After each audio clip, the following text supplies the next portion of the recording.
TB Take Off Podcast แค่อยากให้รู้เอาละครับทุกคน TB Take Off กลับกันใหม่แล้วนะครับครับตอนนี้เราอยู่ในรายการอะไรครับพี่เต้ TB Take Off Podcast แค่อยากให้รู้ครับพี่วันนี้เราจะมาคุยกันเรื่องอะไรครับเกี่ยวกับออกซิเจนบนโลกของเราครับจากคราวที่แล้วที่เราทำตอนปริศนา UFO นะครับในตอนที่1นะฮะครับว่าทำไมโลกเรามีออกซิเจน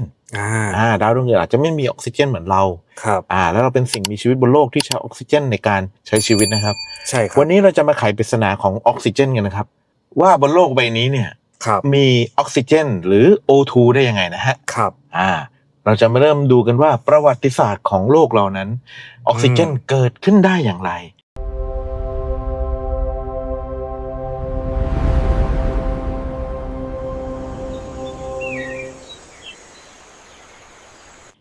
และจนถึงทุกวันนี้มันเปลี่ยนแปลงหรือมีอะไรเกิดขึ้นบ้างนะครับครับเราเริ่มจากประวัติศาสตร์ของโลกนะครับครับออกซิเจนมาจากยังไงครับพี่เต้ส่วนใหญ่แล้วประมาณ 50-85% นะพี่ครับมันจะเป็นแพลงก์ตอนพืชแล้วก็สาหร่ายในมหาสมุทรที่ผลิตออกซิเจนให้โลกมากที่สุดครับผมครับโดยเฉพาะพวกกลุ่มไซยาโนแบคทีเรียหรือว่าสาหร่ายสีเขียวแกนน้ำเงินครับพี่ครับผมครับก๊าซออกซิเจนบนโลกนะครับก็เกิดจากการสังเคราะห์แสงอย่างที่พี่เต้บอกนะครับจากสิ่งมีชีวิตโบราณนะครับที่เรียกว่าไซยาโนแบคทีเรียนะครับผมหรือสาหร่ายสีเขียวแกมน้ำเงินนะครับสิ่งมีชีวิตเหล่านี้ดูดซับก๊าซคาร์บอนไดออกไซด์แล้วก็น้ำโดยใช้แสงเป็นพลังงานเพื่อสร้างอาหารแล้วปล่อยก๊าซออกซิเจนออกมานะครับซึ่งเราได้ผลพลอยได้นะจริงๆคือก๊าซคาร์บอนไดออกไซด์เนี่ยคืออาหารของเขาคือสิ่งที่เขาชอบคือสิ่งที่เขาต้องการนะแต่กลับกลายเป็นว่าออกซิเจนเนี่ยคือสิ่งที่เราเอามาใช้ชีวิตต่อและเราก็จะเป็นสัตว์ที่ใช้ออกซิเจนหลังจากนี้ในอนาคตครับจุดเริ่มต้นของการเกิดออกซิเจนนะครับแบ่งเป็นช่วงหลักๆได้ดังนี้นะครับยุคออกซิเจนเริ่มแรกเมื่อประมาณ 2.4 พันล้านปีก่อนครับผมไซยาโนแบคทีเรียได้ผลิตออกซิเจนออกมาแบบอย่างต่อเนื่องเลยนะครับเป็นเวลานานมากจนสะสมในมหาสมุทรและลอยขึ้นสู่ชั้นบรรยากาศแล้วก็อย่างที่2นะครับการปฏิวัติของสิ่งมีชีวิตนะครับออกซิเจนที่เพิ่มขึ้นทำให้เกิดสิ่งมีชีวิตที่ซับซ้อนขึ้นนำไปสู่ยุคของพืชแล้วก็แพลงก์ตอนในยุคปัจจุบันนะครับซึ่งทำหน้าที่หลักในการรักษาสมดุลของก๊าซออกซิเจนในอากาศเลยนะครับปัจจุบันออกซิเจนในอากาศที่เราใช้หายใจมีประมาณแค่ 21% เท่านั้นนะครับส่วนใหญ่เกิดจากแพลงก์ตอนพืชในมหาสมุทรและพืชบนบกครับผมทีนี้กลไกการเกิดทางวิทยาศาสตร์นะพี่ก็คือมันจะเป็นกระบวนการสังเคราะห์ด้วยแสงครับผมก็คือพืชดูดซับพลังงานแสงอาทิตย์น้ำแล้วก็แก๊สคาร์บอนไดออกไซด์เข้าไปในเซลล์ครับจากนั้นจะเกิดปฏิกิริยาแยกโมเลกุลของน้ำทำให้เราเนี่ยได้น้ำตาลกลูโคสที่มันปลดปล่อยก๊าซออกซิเจนออกมาสู่ชั้นบรรยากาศครับพี่ครับผมทีเนี้ยมันจะมีอีกแบบหนึ่งก็คือกระบวนการแยกสลายด้วยแสงครับมันจะเกิดขึ้นในชั้นบรรยากาศระดับสูงโดยรังสีอัลตราไวโอเลตหรือเรารู้จักกันที่UV นั่นเองครับผมจากดวงอาทิตย์นะครับจะชนกับโมเลกุลของไอน้ำในอากาศ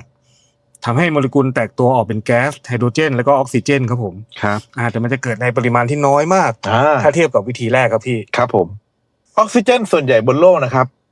มากกว่า 50-70% ใช่ไหมครับมาจากมหาสมุทรโดยถูกผลิตขึ้นผ่านกระบวนการสังเคราะห์ด้วยแสงของสิ่งมีชีวิตขนาดจิ๋วที่เรียกว่าแพลงก์ตอนพืชนะฮะรวมถึงสาหร่ายทะเลและพืชน้ำต่างๆซึ่งปล่อยก๊าซออกซิเจนออกมาทดแทนในชั้นบรรยากาศอย่างต่อเนื่องนะฮะครับผมแหล่งกำเนิดออกซิเจนหลักบนโลกนะครับแบ่งออกเป็น2ส่วนใหญ่ๆเลยออกซิเจนจากมหาสมุทรปริมาณ 50% ถึง 80% แพลงก์ตอนพืชเป็นผู้ผลิตหลักที่สำคัญที่สุดแม้จะมีขนาดเล็กจิ๋วนะฮะแต่ปริมาณมหาศาลที่กระจายอยู่ทั่วมหาสมุทรเนี่ยได้ทำให้เกิดปริมาณออกซิเจนมหาศาลเลยนะครับแล้วก็สาหร่ายและพืชในทะเลนะครับซึ่งอยู่ในแหล่งน้ำขนาดใหญ่ยังเป็นที่อยู่อาศัยของสาหร่ายชนิดต่างๆเช่นเคลป์ที่ช่วยผลิตอากาศออกซิเจนจำนวนมหาศาลคืนสู่ระบบนิเวศแล้วก็อย่างที่2นะครับผมออกซิเจนจากพื้นป่า และบนบกปริมาณ 20-50% นั่นก็มาจากต้นไม้และพืชบนบกนี่เองป่าฝนเขตร้อนเช่นป่าอเมซอนมักถูกเรียกว่าปอดของโลกเนื่องจากเป็นแหล่งผลิตออกซิเจนปริมาณมหาศาลจากกระบวนการสังเคราะห์แสงของต้นไม้ใหญ่และพืชสีเขียวเมื่อเทียบสัดส่วนของพื้นที่แล้วมหาสมุทรผลิตออกซิเจนในภาพรวมที่มากกว่าเนื่องจากกินพื้นที่3/4ของโลกเลยนะครับเพราะว่าปริมาณน้ำบนโลกมันเยอะกว่าเนาะครับผมโอเคครับทีนี้เรามาฟังความสำคัญของออกซิเจนกันบ้างไหมพี่ครับก็คือความสำคัญต่อสิ่งมีชีวิตเนี่ยอย่างแรกที่เรารู้กันอยู่แล้วก็คือการหายใจในระดับเซลล์ครับผมโดยที่มนุษย์และสัตว์เนี่ยจำเป็นต้องใช้ออกซิเจนเพื่อไปเปลี่ยนสารอาหารให้กลายเป็นพลังงานในรูปของ ATP ครับผมเอาไว้ใช้ในเซลล์ครับพี่ครับต่อไปนะครับก็คือการลำเลียงในร่างกายพี่ครับโดยออกซิเจนเข้าสู่ปอดแล้วก็จับกับสารฮีโมโกลบินในเม็ดเลือดแดงนะครับเพื่อส่งไปยังอวัยวะต่างๆโดยสมองของเราเป็นอวัยวะที่ต้องการออกซิเจนมากที่สุดครับผมครับถ้าขาดไปเพียงไม่กี่นาทีเซลล์สมองเนี่ยจะเริ่มตายทันทีเลยนะพี่ครับอันตรายมากเลยนะครับเนี่ยใช่ครับผมทีนี้มาดูวัฏจักรของออกซิเจนนะพี่ครับมันเกิดจากกระบวนการสังเคราะห์ด้วยแสงของพืชสาหร่ายและก็แพลงก์ตอนพืชที่พี่พูดเมื่อกี้เลยพี่ครับที่ใช้คาร์บอนไดออกไซด์และน้ำร่วมกับแสงแดดเพื่อสร้างอาหารแล้วก็ปล่อยออกซิเจนกลับคืนสู่อากาศทีนี้พี่สังเกตไหมครับพืชใช้คาร์บอนคายออกซิเจนแต่คนใช้ออกซิเจนเพื่อคายคาร์บอนใช่นี่คือการดำรงอยู่ของโลกเราครับนี่คือการแลกเปลี่ยนที่เท่าเทียมกันนะฮะครับผมซึ่งใดๆนั้นนะครับออกซิเจนเนี่ยเป็นธาตุลำดับที่8ในตารางธาตุนะครับครับผมโดยมีก๊าซออกซิเจนสูตรเคมีก็คือ O2 นี่เองครับซึ่งเกิดจากการรวมตัวกันของอะตอมออกซิเจน2อะตอมเข้าด้วยกันคือเมื่อก่อนนะครับสัตว์โลกยุคแรกๆหรือว่าแบคทีเรียอะไรโลกยุคแรกๆเนี่ยครับผมจะใช้คาร์บอนเป็นอาหารในการสังเคราะห์ตัวเองสังเคราะห์พืชอะไรเงี้ยนะฮะเมื่อก่อนบนโลกเรานั้นเนี่ยแทบจะไม่มีออกซิเจนเลย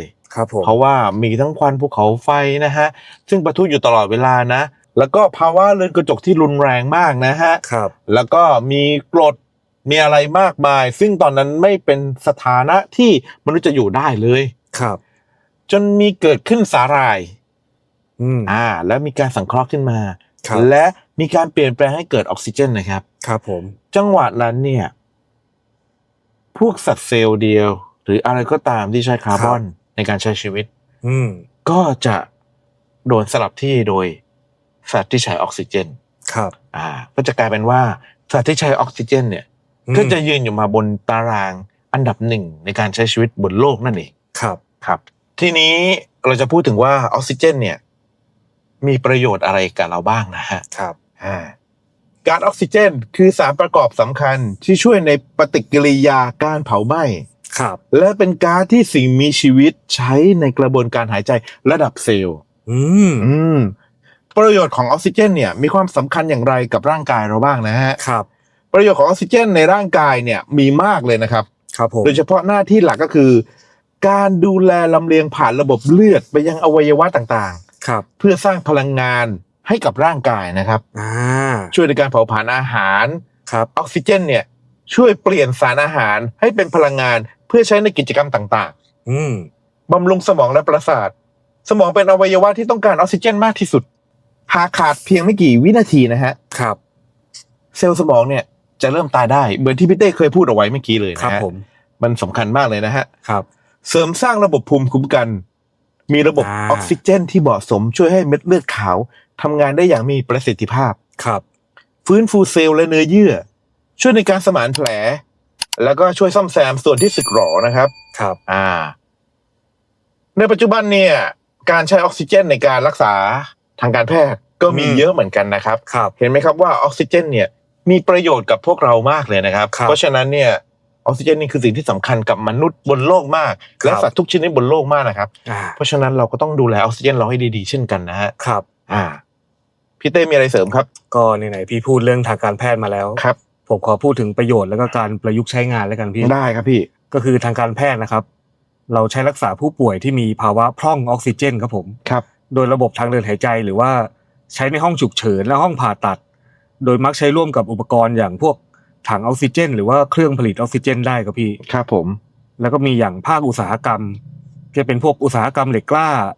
ที่ผู้ใช้รายใหญ่เนี่ยจะใช้ในการกำจัดสิ่งเจือปนนะครับครับรวมไปถึงใช้ในงานเชื่อมตัดโลหะแล้วก็การผลิตพลาสติกครับผมยังมีนะพี่สิ่งแวดล้อมคือใช้ในระบบการบำบัดน้ำเสียเพื่อช่วยให้จุลินทรีย์สามารถย่อยสลายสารอินทรีย์ได้เร็วขึ้นครับผมครับสุดท้ายก็คือจะเป็นเรื่องการบินและอวกาศครับพี่โดยที่เราใช้ออกซิเจนเหลวรู้จักใช่ไหมครับ Liquid Oxygen นี่เองหรือ LOX ซึ่งเป็นแบบตัวออกซิไดเซอร์คือเป็นสารช่วยเผาไหม้ครับในระบบขับเคลื่อนของจรวดแล้วก็กระสวยอวกาศได้ครับพี่สรุปนะครับออกซิเจนเนี่ยเกิดขึ้นมาด้วยความจะเรียกว่าบังเอิญก็ได้นะใช่พี่จริงๆครับโลกเราเนี่ยมีความบังเอิญหลายๆอย่างนะครับเราอยู่ในเกรดฟิลเตอร์ที่เหมาะสำหรับการใช้ชีวิตนะครับผมซึ่งดาวดวงอื่นน่ะไม่ได้อยู่ในระยะเดียวกับที่เราอยู่นะฮะครับโลกอยู่ในระยะที่พอเหมาะพอเจาะและทุกอย่างบนโลกก็พอเหมาะและทุกสิ่งทุกอย่างเกิดขึ้นมาแบบพอเหมาะเช่นกันใช่ครับพี่ทุกสิ่งทุกอย่างมันเป็นเรื่องบังเอิญที่ไม่น่าจะบังเอิญก็ได้นะฮะครับทำไมเราถึงแบบใช้ชีวิตอยู่บนโลกกันมาได้มันยังเป็นปริศนากันอยู่นะฮะใช่ว่าเรามาจากไหนกันแน่นะฮะครับผมแต่ที่แน่ๆออกซิเจนบนโลกของเราตอนนี้นะฮะครับมันโดนปนเปื้อนไปด้วยหลายๆอย่างนะครับไม่ว่าจะเป็นสารเคมีจากโรงงานครับไม่ว่าจะเป็นอะไรต่างๆจากควันพิษต่างๆไฟไหม้ป่าหรือว่าอะไรอย่างนี้นะฮะใช่ครับภาวะโลกร้อนนะฝุ่น PM 2.5 นะครับครับผม ซึ่งทำให้ตอนนี้การใช้ชีวิตของเราเนี่ยมันกระทบมากขึ้นนะฮะครับเห็นไหมครับว่าออกซิเจนมีผลต่อเราขนาดไหนครับผมเพราะฉะนั้นออกซิเจนสำคัญมากนะครับเราควรจะช่วยกันดูแลสิ่งที่โลกเนี่ยสร้างมาเพื่อเราครับเพราะเราไม่รู้ว่าเราจะมีออกซิเจนให้ใช้กันไปอีกได้นานแค่ไหนนะฮะครับยังไงก็ช่วยดูแลโลกใบนี้ของเรากันด้วยนะครับครับแค่ทุกคนช่วยกันคนละไม้คนละมือนะอะไรก็ได้ครับที่ช่วยให้โลกเราได้อยู่ได้มากขึ้นได้นานขึ้นและดีขึ้นเราควรจะช่วยกันนะฮะมีโอกาสปลูกต้นไม้ก็ปลูกมีโอกาสอะไรที่ช่วยให้โลกเราแย่น้อยลงเราช่วยกันนะครับใช่ครับพี่เต้จะมีอะไรฝากไว้อีกไหมครับก็เมื่อกี้พี่พูดได้ดีก็อยากจะฝากนิดนึงแล้วกันครับแบบอยากให้ทุกคนแบบมีสามัญสำนึกนิดนึงครับพี่ครับผมเพราะทุกวันนี้ผมเห็นไปไหนก็ยังแบบใช้ชีวิตไร้สามัญสำนึกเผาพลาสติกมั่งโดยรู้หรือไม่รู้ก็ตามอะไรเงี้ยครับผมการกระทำทุกอย่างเปิดน้ำไม่ปิดเลยทุกอย่างมีส่วนช่วยในการทำลายโลกใช่ควันพิษหรืออะไรเงี้ยเป็นไปได้เราควรจะเซฟเท่าที่ทำได้เพื่อให้แบบออกซิเจนมันมีต่อไปในอนาคตใช่ครับเป็นไปได้นะผมอยากจะให้การเผาอะไรเนี่ยลดน้อยลงคือผมรู้แหละครับว่าโลกเรายังอยู่อีกกับเราอีกนานแต่เราจะไม่เหลืออะไรให้ลูกหลานเรานะครับใช่ครับผมเพราะฉะนั้นถ้าเราไม่ดูแลตอนนี้ลูกหลานเราก็จะแย่นะฮะครับอย่าให้เป็นอย่างนั้นเลยผมอยากให้คนรุ่นหลังของเราได้อยู่กันอีกต่อไปนะฮะครับอยากให้ใครที่ตอนนี้กำลังแบบเผาอะไรก็คิดสักนิดนึงใช่ครับนะฮะช่วยโลกของเราด้วยนะครับครับตอนนี้โลกเราแย่ลงเห็นได้ชัดเลยนะครับเพราะตอนนี้อุณหภูมิโลกก็สูงขึ้นอย่างน่าตกใจนะฮะใช่ครับพี่แค่ขึ้นมา 1-2 องศาเนี่ยถือว่าผิดปกติมากๆแล้วนะฮะอุณหภูมิที่ขึ้นมา 1-2 องศาของโลกกับอุณหภูมิที่เราโดนในแต่ละวันมันคนละอันกันนะฮะอันนี้เดี๋ยวว่าจะมาเล่าแยกที่หลังนะครับผมสำหรับวันนี้เนี่ยในรายการ TB Take Off Podcast แค่อยากให้รู้ครับพี่ผมพี่เต้ผมพี่บอลครับเราขอลาแต่เพียงเท่านี้นะครับครับผมยังไงรักโลกด้วยนะครับครับสวัสดีครับสวัสดีครับ